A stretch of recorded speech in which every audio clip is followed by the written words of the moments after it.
Guys, welcome to അവേമിയാസ് world. അപ്പോൾ ഇന്നത്തെ വീഡിയോ എന്താണെന്ന് വെച്ച് കഴിഞ്ഞാൽ നമ്മൾ ഈ കാണുന്ന പോലെ തന്നെ മാമ്പഴ പുളിശ്ശേരി ഉണ്ടാക്കാമെന്ന് വിചാരിച്ചു. നമ്മളുടെ സാമ്പിയയിൽ നല്ല മാമ്പഴം കിട്ടുന്ന സമയമാണിത്. അപ്പോൾ നമുക്ക് വീഡിയോയിലേക്ക് പോവാം. ഈ കവറിൽ കണ്ടോ എന്താണെന്നുള്ളത്? ഈ കഴിഞ്ഞ ദിവസം കടയിൽ പോയി കഴിഞ്ഞപ്പോൾ നമുക്ക് നല്ല പഴുത്ത മാങ്ങ കിട്ടി. അതുപോലെ മാങ്ങയുടെ സീസണുമാണ്, എവിടെ നോക്കിയാലും മാങ്ങയാണ്.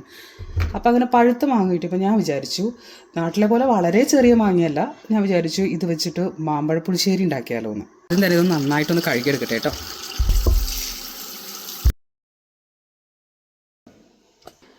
അങ്ങനെ നമ്മൾ മാങ്ങ നന്നായി വൃത്തിയായിട്ട് കഴുകിയെടുത്തു. ഇനി നമുക്കതൊന്ന് പീൽ ചെയ്തെടുക്കാം. ഞാനിതിൽ ചെറിയ മാങ്ങ മാത്രമേ എടുക്കുന്നുള്ളൂ കേട്ടോ. അപ്പോൾ ആദ്യം തന്നെ ഇതിവിടെ നിന്നിങ്ങനെ മുറിച്ച് കൊടുക്കാം. അതിനുശേഷം ഇതുപോലെ നന്നായിട്ട് പൊളിച്ച് കൊടുക്കുക. അത് പൊളിച്ച് കൊടുക്കുമ്പോൾ ഇതിൻ്റെ ഉള്ളിലുള്ള ഫ്ലഷ് ഒന്നും പോകുന്നില്ല കേട്ടോ. കണ്ടോ, നല്ല ജ്യൂസി ആയിട്ടുള്ള മാംഗോ കേട്ടോ. നല്ല മധുരമാണ് ഈ മാങ്ങയ്ക്ക്. പക്ഷെ എനിക്ക് മാങ്ങയുടെ പേര് ഏത് മാങ്ങയാണെന്ന് പറയാൻ അറിയുന്നില്ല. അങ്ങനെ ഇനി എല്ലാ മാങ്ങയും ഞാൻ പീൽ ചെയ്തെടുത്തിട്ട് വരാം. ഞാൻ മാങ്ങ ആവശ്യത്തിനുള്ളത് എടുത്തിട്ടുണ്ട്. അപ്പോൾ ഇനി നമുക്ക് കറിയിലേക്ക് പോവാം. കുറച്ച് പച്ചമുളക്, ഒരു 3 പച്ചമുളക് ഞാൻ രണ്ടായിട്ട് കീറിയതാണ്. പിന്നെ 2 വെളുത്തുള്ളി ചെറുതായിട്ടിങ്ങനെ അരിഞ്ഞിട്ടു. ഇത് നമ്മുടെ ഗാർഡനിലുണ്ടായതാണ്. അപ്പോൾ ഇതേ നല്ല മണമുള്ള വേപ്പിലയാണ്. അപ്പോൾ വേപ്പില ഇട്ടു. നല്ല ചൂട്, കുറച്ച് വെള്ളം ഒഴിക്കുക. ഇനി നമുക്ക് ഇതിലേക്ക് കുറച്ച് മഞ്ഞൾപ്പൊടി ഇടാം. ഇതേ നല്ല മഞ്ഞൾപ്പൊടി ഇട്ടു. ഇതിലേക്ക് കുറച്ച് ഉള്ളിയും കൂടി, വലിയ ഉള്ളിയാണ് നമ്മുടെ അടുത്തുള്ളത്, അതും കൂടി ഇട്ട് കൊടുത്ത് ഇനി ഇത് നന്നായിട്ട് ഇളക്കി കൊടുക്കുക. അതിന് ശേഷം നമുക്ക് ആവശ്യത്തിന് ഉപ്പിട്ട് കൊടുക്കുക കേട്ടോ. വരുന്ന സമയം കൊണ്ട് നമുക്ക് ഇതിലേക്കുള്ള അരപ്പുണ്ടാക്കാം. ഇതാ ഇതിലേക്ക് നമുക്ക് കുറച്ച് തേങ്ങ ഇട്ട് കൊടുക്കാം. ആവശ്യത്തിന് കുറച്ച് ഗാർലിക്ക്, ഒനിയൻ, കുറച്ച് ഉപ്പ്, കുറച്ച് ജീരകം, കുറച്ച് വേപ്പില, കുറച്ച് വെള്ളം ഒഴിച്ച് കൊടുക്കുക. ഇതിനെ അടിച്ചെടുക്കാം. ഇതാ നല്ല പേസ്റ്റായിട്ട് അരച്ചെടുത്തിട്ടുണ്ട്. ഇനി നമുക്ക് കറിയിലേക്ക് ഒഴിച്ചു കൊടുക്കാം.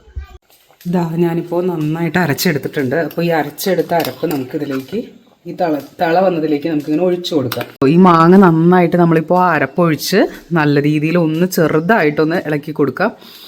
ഇപ്പോൾ ചില മാങ്ങേനെ ഡിപ്പെൻഡ് ചെയ്തിരിക്കും കേട്ടോ. അപ്പോൾ ഈ മാങ്ങ അങ്ങനെ ഒട്ടും ഉടയാത്ത മാങ്ങയാണ്. അത് കാരണം കൊണ്ട് ഇങ്ങനെ ഇളക്കി കൊടുക്കുന്നത് കൊണ്ട് പ്രശ്നമില്ല. അല്ലാത്തതാണെങ്കിൽ ഇതിൽ അലിഞ്ഞു പോകാൻ ചാൻസ് ഉണ്ട്. പക്ഷേ ഇതാ നന്നായിട്ട് തിളച്ച് വരണ്ട. അപ്പോൾ നമ്മൾ ഇത്രയും നേരമായിട്ട് ഉപ്പ് ആഡ് ചെയ്തിട്ടുണ്ടായിരുന്നില്ല, അരപ്പിൽ ആഡ് ചെയ്തായിരുന്നു. തന്നെ ഞാനിപ്പോൾ കുറച്ച് ഉപ്പ് ആഡ് ചെയ്യാണ്.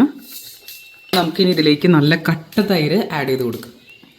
ഇതാ നമുക്കിവിടെ നല്ല കട്ട തൈര് കിട്ടും കേട്ടോ. അപ്പോൾ ഞാനത്, എല്ലാവർക്കും ഉള്ള ഡൗട്ടായിട്ട്, ഈ ആഫ്രിക്കയിൽ ഇതൊക്കെ അവൈലബിൾ ആണോ?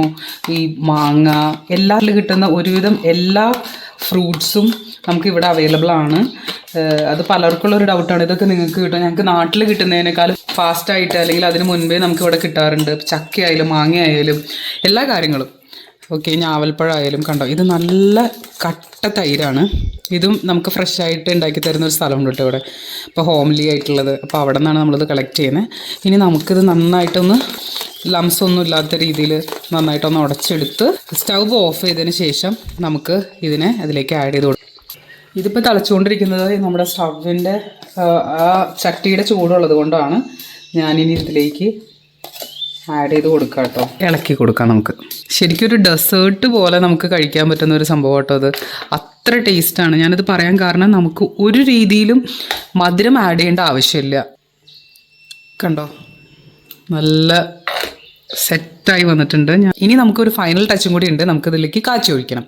സ്റ്റൗ നന്നായിട്ട് ചൂടായി. അപ്പോൾ നമുക്കിതിലേക്ക് കുറച്ച് ഓയിൽ ഒഴിച്ച് കൊടുക്കാം. നല്ല വെളിച്ചെണ്ണ ഒഴിച്ച് കൊടുക്കുന്നതായിരിക്കും കേട്ടോ കുറച്ചും കൂടി ടേസ്റ്റ് ഉണ്ടാവുക. ഇപ്പോൾ കടുകിട്ട് കൊടുക്കാം. കടുക് നന്നായിട്ട് പൊട്ടി വരുമ്പോൾ നമുക്ക് നല്ല വേപ്പിലിട്ട് കൊടുക്കാം. അതിലേക്ക് കുറച്ച് ചുവന്നുള്ളി അരിഞ്ഞിട്ട് ഇട്ട് കൊടുക്കാം കേട്ടോ. നമുക്ക് കുറച്ച് വറ്റൽമുളക് ഇട്ട് കൊടുക്കാം. ചൂടായി വന്നപ്പോൾ ഞാൻ അതിലേക്ക് കുറച്ച് കാശ്മീരി ചില്ലിയും കൂടി ഇടുന്നുണ്ട്. ഇനി നമ്മുടെ കറിയിലേക്ക് ഇതിങ്ങനെ ഒന്ന് ഒഴിച്ച് കൊടുക്കുക. കണ്ടോ, ഇനി ഇത് ഇളക്കാതെ കുറച്ച് നേരം ഒന്ന് മൂടി വയ്ക്കണം. ഇതിന് മുമ്പ് ചെറുതായിട്ടൊന്ന് ഗാർണിഷ് ചെയ്യാൻ വേണ്ടി നമുക്കൊരു നല്ല വേപ്പിലയും ഇട്ട് കൊടുക്കാം. ദെൻ ഒന്ന് അടച്ചു വയ്ക്കാം. ഒരു 5 മിനിറ്റ്സ് കഴിയുമ്പോൾ നമുക്കൊന്ന് എടുത്തിട്ട് ഒന്ന് ഇളക്കി കൊടുക്കാം. കറിയുടെ ആ ഫ്ലേവേഴ്സൊക്കെ നന്നായിട്ട് ഇറങ്ങിയിട്ടുണ്ട്. ഇളക്കി ഒന്ന് കൊടുത്തേക്കാം. നല്ല ടേസ്റ്റാട്ടോ, അല്ലാതെ വെറുതെ കഴിക്കാനും നല്ല ടേസ്റ്റാണ്. പറ്റുന്ന സമയത്ത് മാങ്ങ സീസണിൽ നിങ്ങൾക്ക് കിട്ടുന്ന സമയത്ത് ട്രൈ ചെയ്ത് നോക്കുക. ഇതൊക്കെയാണ് ഇവിടുത്തെ വിശേഷം. സാമ്പിയിലെ വിശേഷം ഇതൊക്കെയാണ്.